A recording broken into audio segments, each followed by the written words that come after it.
구독자 여러분 안녕하십니까. 먼저 속보부터 전해드리겠습니다. 사진부터 우선 보시죠. 네, 대서양 깊은 바닷속에서 내부 폭발로 파괴된 것으로 추정되는 이 타이타닉호 관광 잠수정의 잔해가 드디어 지상으로 이송되기 시작했습니다. 이 잠수정 타이탄의 잔해가 어제 캐나다 뉴펀랜드의 세인트 존스 항구로 인양된 후에 육지로 옮겨졌습니다. 이 타이타닉호 뱃머리로부터 488m 떨어진 해저에서 발견된 이 잠수정의 잔해는 기체 꼬리 부분에 원뿔형 구조물인 이 테일콘 등 5점으로 알려져 있습니다. 해안경비대는 지상으로 대형 잔해물을 옮기는 과정에서 가림막 등을 사용하면서 대부분 이 잔해를 좀 가리기 위해서 열심히 노력했습니다만은 그래도 이 찌그러진 구조물과 파손된 내부 기관 등이 언론사 카메라에 결국은 웬만큼 다 잡히고 말았습니다. 캐나다 교통안전위원회는 타이탄의 잔해 등을 분석해서 이제 사고 원인을 좀 더 정밀하게 밝혀낼 계획이라고 밝혔습니다. 현재 전문가들은 잠수정에 압력실에 문제가 생겨서 심해의 압력을 견디지 못해서 내파, 즉 내부 폭파, 즉 내부로부터 폭파된 그런 상황이 발생했을 것이다라는 추론을 제기하고 있습니다.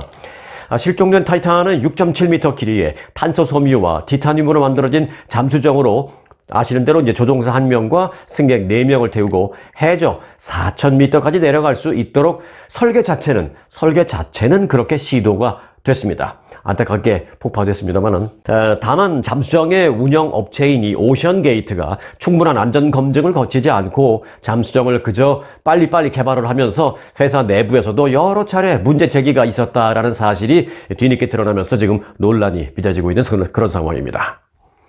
이틀 전에 전해드린 LA 인근의 양로복원 시설에서 한인 할머니 2분이 자연사가 아닌 상태로 사망하셨다라는 보도해드렸죠. 그에 대한 이제 후속 기사가 들어와서 하나 전해드리려고 하는데요. 이 사건과 관련해서 결국 캘리포니아주 사회복지국이 이 사건이 발생한 해피홈케어에 대한 조사에 나섰다라는 소식입니다. 사회복지국은 경찰 살인사건 수사와는 또 별개로 해당 시설의 운영상 문제점을 조사한다라는 원칙입니다. 사회복지국이 이 사건과 관련해서 자체 진상조사를 시작하는 셈입니다. 밝혀진 바에 따르면 해피홈케어는 최근 모두 6차례나 사회복지국, 즉 주정부 사회복지국의 조사를 받았던 것으로 드러났습니다. 캘리포니아 주정부의 이 사회복지국은 직원에 의해서 시니어 환자가 숨진 이번 사건을 면밀하게 조사한다라는 방침을 밝혔습니다. 일반 주택형 시설인 해피홈케어에는 사건 발생 당시에 한인 노인 6명과 간병인 1명이 머물렀던 것으로 알려졌습니다. 이 사건은 지난 24일 오전 8시 5분쯤 신고를 받고 출동한 경찰이 방에서 숨져 있는 올해 75살의 모니카 이 씨와 그리고 83살의 박희숙 씨를 발견한 그런 사건입니다. 이날 오후 경찰은요, 이 간병인 직원인 올해 40살의 중국계 남성 지한천 리라는 남성을 살인 혐의로 체포했습니다. 사건 초반 일부 언론사에서는요, 총상에 의한 사망이다라고 보도하기도 했었습니다만은 셰리프 측은 어제 희생자 모두 총에 맞지는 않았다라고 확인을 해 주었습니다. 그럼 어떤 사망인지 지금 궁금한데 그 궁금증을 해소시켜 주지도 않고 있어요. 셰리프 국은 범행 발생 3일이 지나도록 구체적인 희생자 사망 원인을 공개하지 않고 있습니다. 희생자 시신에 가해진 어떤 외상 여부도 구체적으로 밝히지 않고 있습니다. 하지만 이 살인 수사권은 희생자들이 간병인 직원의 부적절한 행위에 의해서 사망한 것으로 보고 있다. 이렇게만 짤막하게 말했습니다. 그 부적절한 행위는 저희가 이제 번역을 했습니다만은 그 발표된 전문에 영어로는 foul play라고 되어 있습니다. foul play. 우리가 야구에서도 쓰고 축구에서도 쓰고 파울했다 그런 얘기 하잖아요. 그런 형식의 파울 플레이를 했다라고 그렇게만 적혀져 있었습니다. 그러니까 이제 뭔가 해서는 안 될 행위를 했다라는 그런 뜻이기는 한데 해서는 안 될 행위라는 게 워낙 추상적이라서 이제 추상적이라서 가늠이 쉽지 않은 그런 상황입니다. 하지만 이제 내일쯤이면요, 이 사건에 대한 좀 더 구체적인 내용이 알려질 수도 있을 전망입니다. 조금만 기다려 주시기 바라겠습니다. 아직도 이제 레알 뉴스 구독 안 하고 그냥 보시는 분들은 구독과 알림 설정까지 해 놓으시고요. 속보 받아보시기 바라겠습니다. 네, 캐나다 최악의 산불 여파로 미국의 중서부 지역이 지금 사흘째 미세먼지에 뒤덮여 있습니다. 디트로이트는 어제 공기질 지수가 337까지 치솟았습니다.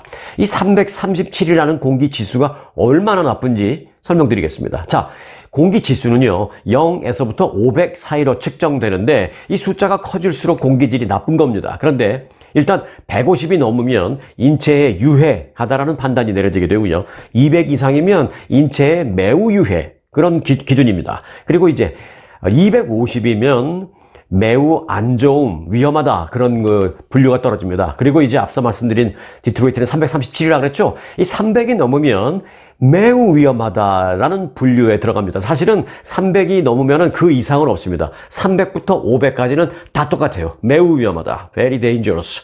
300, 350, 400 분류 없습니다. 300 이상이면 500까지 다 똑같이 분류를 해버립니다. 매우 위험한 것으로요. 자, 클리블랜드는 그런데 이제 272를 찍었고요. 위스콘신주의 여러 도시들도 인체에 매우 유해한 기준인 200을 훌쩍 넘었습니다. 사흘째 산불 연구에 휩싸여 있는 시카고는 고층 스카이라인과 미시간호가 뿌옇게 흐려져서 잘 보이지 않는 상태가 계속 이어지고 있습니다. 브랜든 존슨 시카고 시장은 이에 따라서 어린이와 고령층 또는 심장질환이나 폐질환을 가진 주민들은 가능하면 당분간 실내에 머물라라고 권고했습니다. 그리고 그 외의 주민들도 만일 밖에 꼭 나가야 한다면, 즉 야외 활동을 좀 해야 하는 그런 상황이 꼭 있다면 반드시 마스크를 착용하라라고 당부를 했습니다. 시카고 시장님이요. 대기 질 분석 업체인 IQ 에어라고 있는데요. 이 IQ 에어에 따르면 현재 전 세계 주요 도시 가운데 공기질이 나쁜 상위 5개 도시 가운데 미국의 시카고, 디트로이트, 그리고 미니애폴리스 등 이 세 개의 중서부 도시가 이름을 올리고 있습니다. 워싱턴 DC는 탑 3까지는 아닙니다만은 탑 10은 들어갔어요. 워싱턴 DC 공기 안 좋은 8위에 지금 올라 있습니다. 현재 미국에서 공기질 경보가 관련된 주는 모두 11개 주에 이르고 있습니다. 예를 들면 위스콘신주가 그중 대표적인 건데요. 위스콘신주는 주 전체에 지금 공기질 경보가 내려져 있습니다. 그리고 미네소타주는 올해 들어서 23번째 공기질 경보가 발령돼서 벌써 연간 최다 기록을 갈아치웠습니다. 또 일리노이주, 인디애나, 미시간, 미네소타, 위스콘신주 등이 중서부 지역, 이곳은 당연합니다만은 이곳뿐만이 아니라 워싱턴 DC와 펜실베니아, 뉴욕주는 이제 서쪽 지역, 이런 동부 지역도 이제 캐나다 산불 연기의 영향권에 들었습니다. 뉴욕주는 이제 뉴욕시티 같은 경우에는 오히려 조금 한 달 전보다 좀 나아졌다라는 전언입니다. 저희 구독자분들도 뉴욕에서 보시는 분들이 많은데, 뉴욕시티, 저희 뉴욕시는 요즘 조금 좋아졌어요 라고 이렇게 댓글로 올려주시는 분들도 좀 계셨습니다. 네, 맞습니다. 뉴욕시는 2, 3주 전보다 지금 오히려 좋아졌습니다. 왜냐하면 이게 바람의 영향 때문에 이제 서남쪽으로 이 산불 연기가 이동하기 때문인 것으로 보입니다. 그래서 뉴욕시는 좀 좋아졌는데, 뉴욕시가 아니라 뉴욕주를 놓고 봤을 때 뉴욕주의 서남쪽 지역은 상당히 좀 안 좋아지기 시작한다, 그런 얘기입니다. 지금 이 캐나다 산불의 영향으로 공기질이 나빠진 지역에 살고 있는 지금 미국인들은요, 어제 한 4,500만 명이라고 제가 말씀드렸는데 어제보다 하루 만에 2배가 늘어나서 현재 약 8,700만 명에 달하고 있는 것으로 밝혀졌습니다. 자, 이 같은 대기 오염 사태로 인해서 항공기 운항에 치명적인 영향을 미치고 있습니다. 독립기념일 연휴가 바로 코앞인데 지금 항공 대란이 발생할 우려를 낳고 있는 것입니다. 자, 이에 따라서 독립기념일 연휴에 비행기 여행을 준비하고 있다면 항공편 일정이 연기되거나 또는 취소될 가능성이 충분히 있다라는 점을 고려하셔야 될 것으로 보입니다.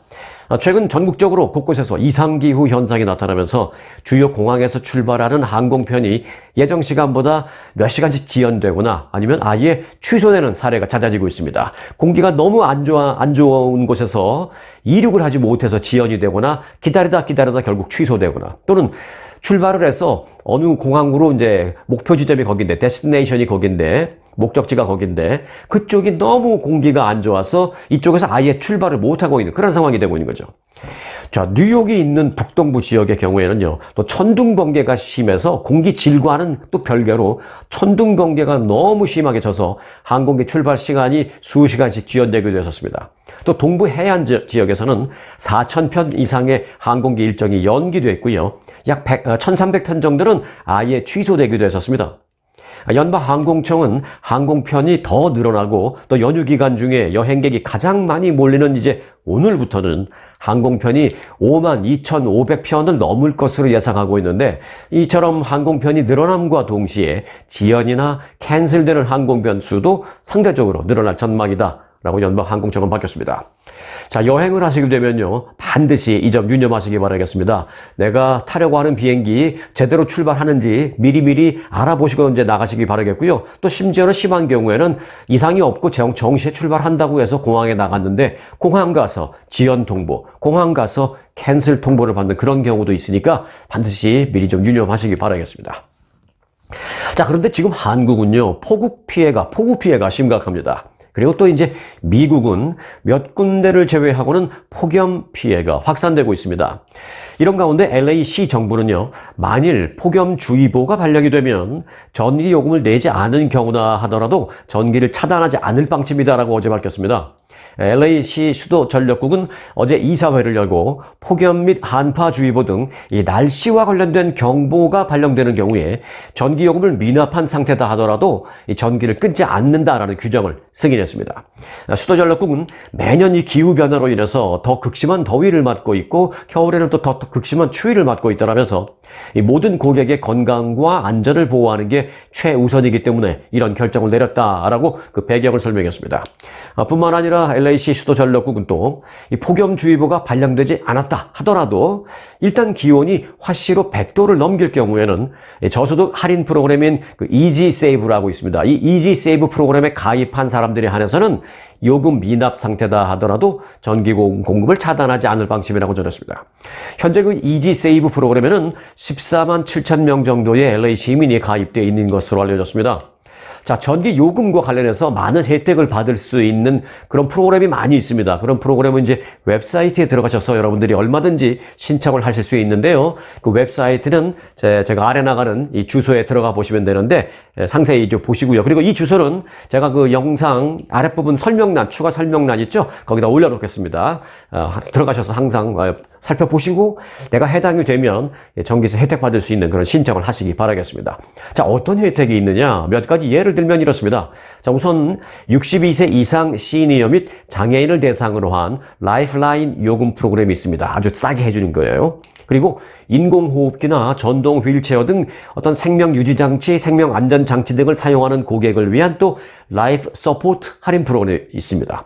그리고 저소득 가정 에너지 지원 프로그램 등 여러 가지 다양한 전기세 할인 프로그램이 있습니다. 혜택 받을 게 생각보다 많이 있습니다.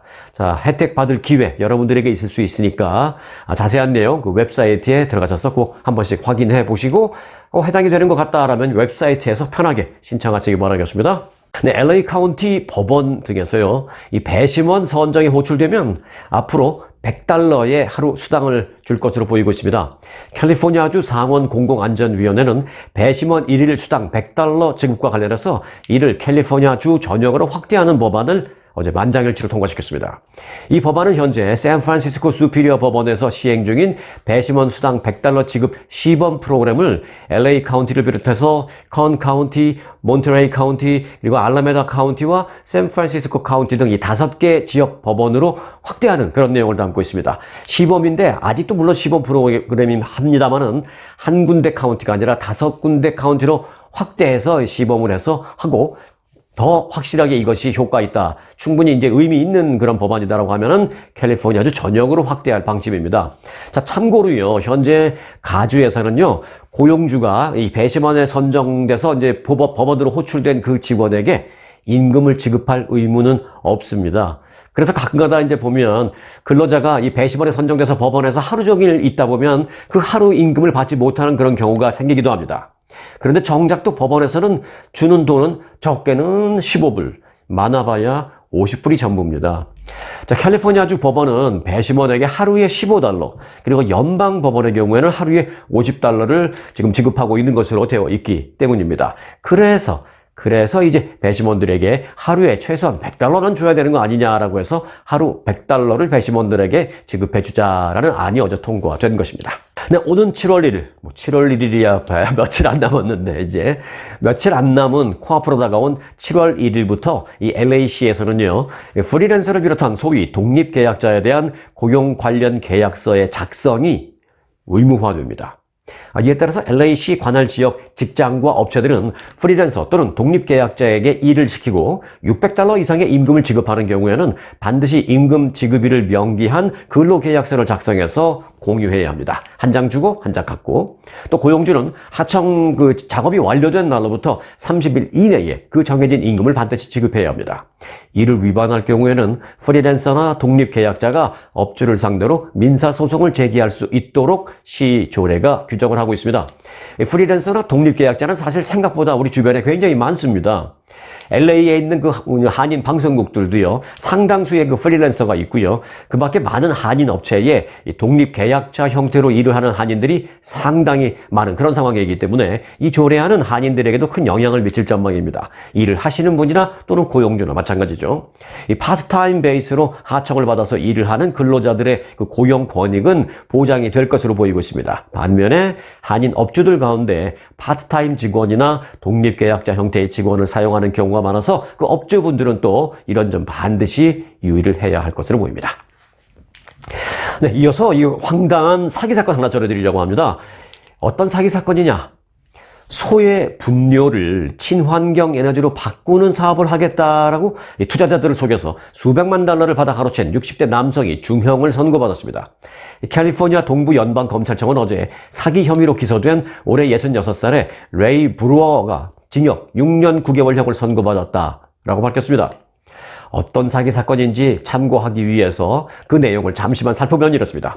브루어는 지난 2014년 3월부터 2019년 12월까지 캘리포니아주의 각 낙농 농장을 대상으로 소의 분뇨를 에너지로 바꾸는 소위 친환경 정화조를 지을 계획이다라면서 투자자들을 속여서 875만 달러로 가로챈 혐의로 기소됐습니다. 이 브루어는 투자자들을 데리고 엉뚱한 농장으로, 전혀 상관없는 그런 농장으로 데리고 가서 견학을 시키는가 하면 농장 소유주들과의 어떤 정화조 건설을 위해서 계약서를 만들지도 않아놓고 만들었다라면서 수백만 달러를 또 은행에서 대출받은 것처럼 보이는 그런 가짜 서류들, 위조 서류들을 만들어서 보여주는 수법으로 투자자들을 감쪽같이 속였습니다. 건설 중이다라고 하면서 보여준 그 정화조의 모습이 담긴 그 사진은 이것과는 전혀 상관도 없는, 아무 상관없는 가짜 사진들이었습니다. 또 투자자들에게 만약의 경우에 투자금 전액 또는 투자금의 일부를 원하신다면 환불도 해드릴 수 있습니다. 그러니까 안심하세요라고 했는데 실제로 일부 투자자가 환불을 요구하자 새로운 투자자에게서 받은 돈을 빼내서 소위 돌려막기식으로 안심을 시키면서 투자를 받기도 했습니다. 결국 그러면서 보세요. 저 사람 반 환불해달라 그래서 내가 환불해줬잖아요. 다른 데서 받아서 환불한 거죠. 환불해줬잖아요. 그럼 그 사람한테 사람들이 가서 물어보니까 나 진짜 환불해달라니까 해주던데? 하니까 다른 사람들이 믿을만하네 하면서 10만 불, 50만 불 투자를 더 한 거죠. 결국 투자자들이 사기를 당했다라는 사실을 뒤늦게 알고 민사소송을 걸었는데 그러자 그는 몬태나주로 도망가서 그곳에서 신분 세탁을 또 시도했습니다.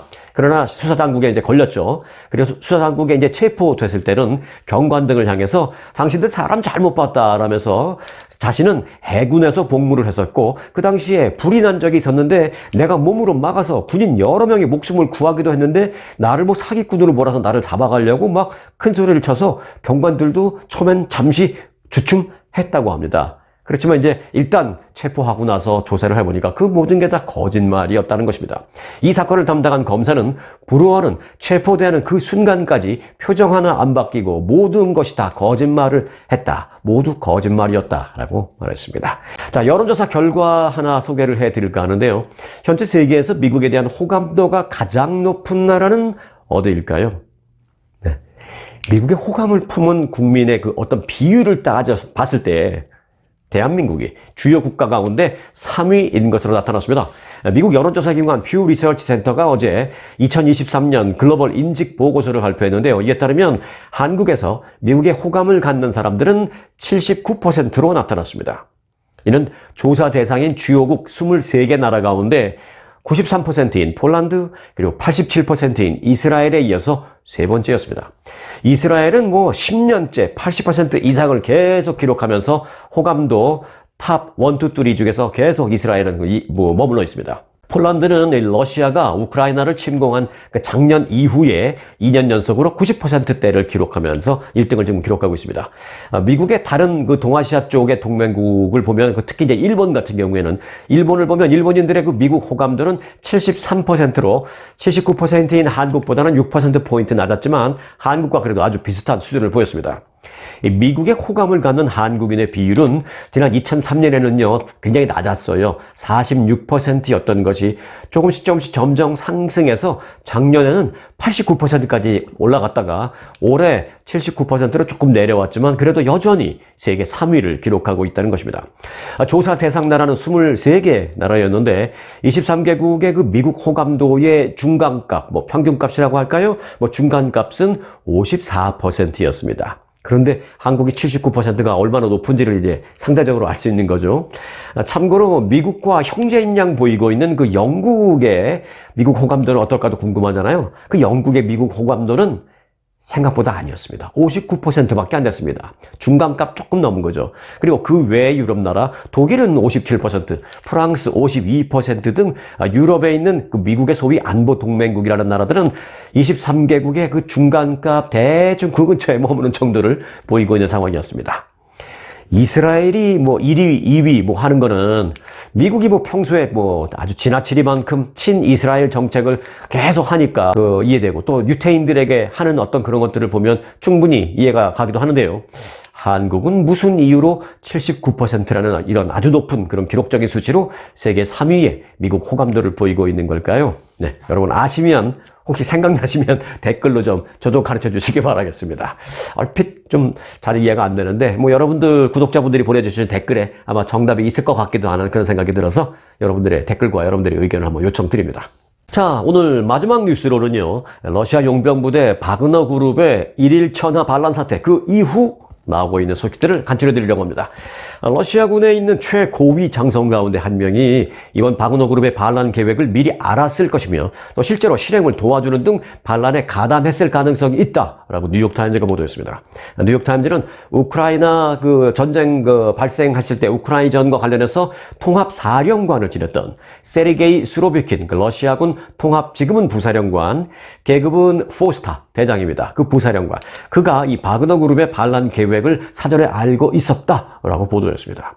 미국의 정보당국은 수로비킨 대장이 군 핵심부에 있으면서 프리고진이 이끄는 바그너 그룹의 반란 실행을 도왔다라는 첩보를 입수하고 현재 파악 중에 있다라고 밝혔습니다.